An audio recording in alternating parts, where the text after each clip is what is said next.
The Year We Learned to Fly. Written by Jacqueline Woodson. Illustrated by Rafael Lopez.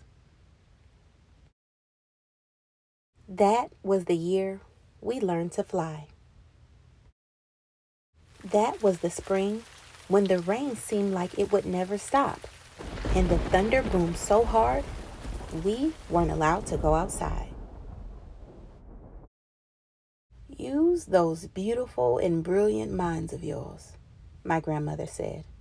Lift your arms, close your eyes, take a deep breath, and believe in a thing.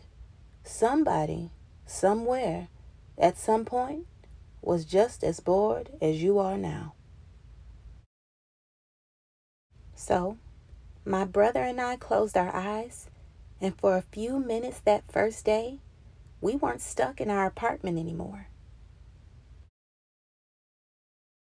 We were flying over the city we'd known our whole lives, but it was suddenly different, exploding with every kind of flower we'd ever dreamed of growing.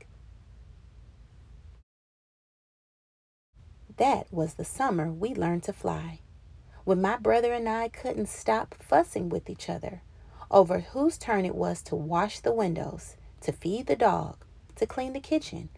We fought and frowned and made silent promises to never speak to each other ever again. My grandmother said, lift your arms, close your eyes, take a deep breath, and stop being so mean about everything. Somebody, somewhere, at some point, was just as mad as you are now. So, we did. And as the soft wind took us out over the city and past the windows of kids who hadn't yet learned to fly, my brother and I reached for each other's hand, flying and diving and laughing and leaving all of our mad far behind us. That was the autumn our rooms felt too big and lonely with only us in them and the darkness coming on so fast. But while we hugged ourselves against the too quiet of it all, we remembered that we didn't have to be stuck anywhere anymore.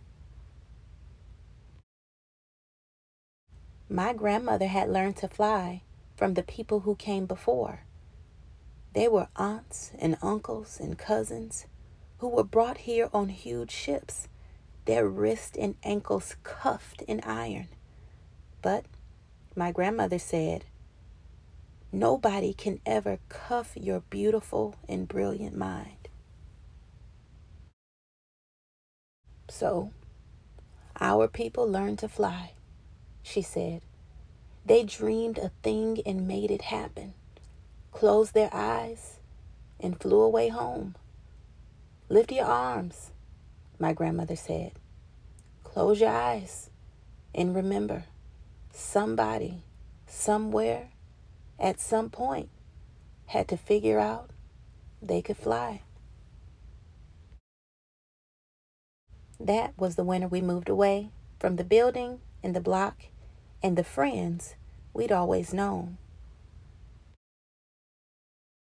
to a street where the kids looked at us funny and didn't even answer when we asked them if they wanted to play. It's okay, I said to my brother. Somebody, somewhere, at some point had to figure out they were ready for any new thing coming their way.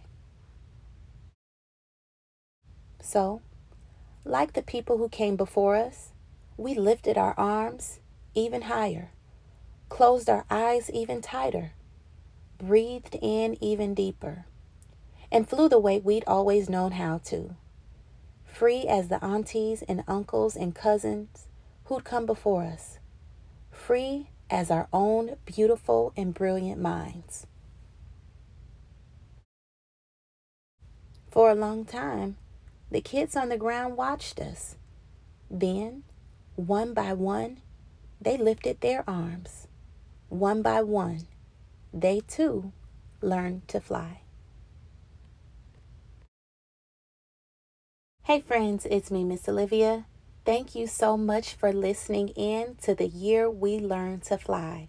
Please support the author and illustrator of this amazing book by purchasing your very own copy. I hope you enjoyed listening to this story as much as I enjoyed reading it to you. Until next time, my name is Miss Olivia.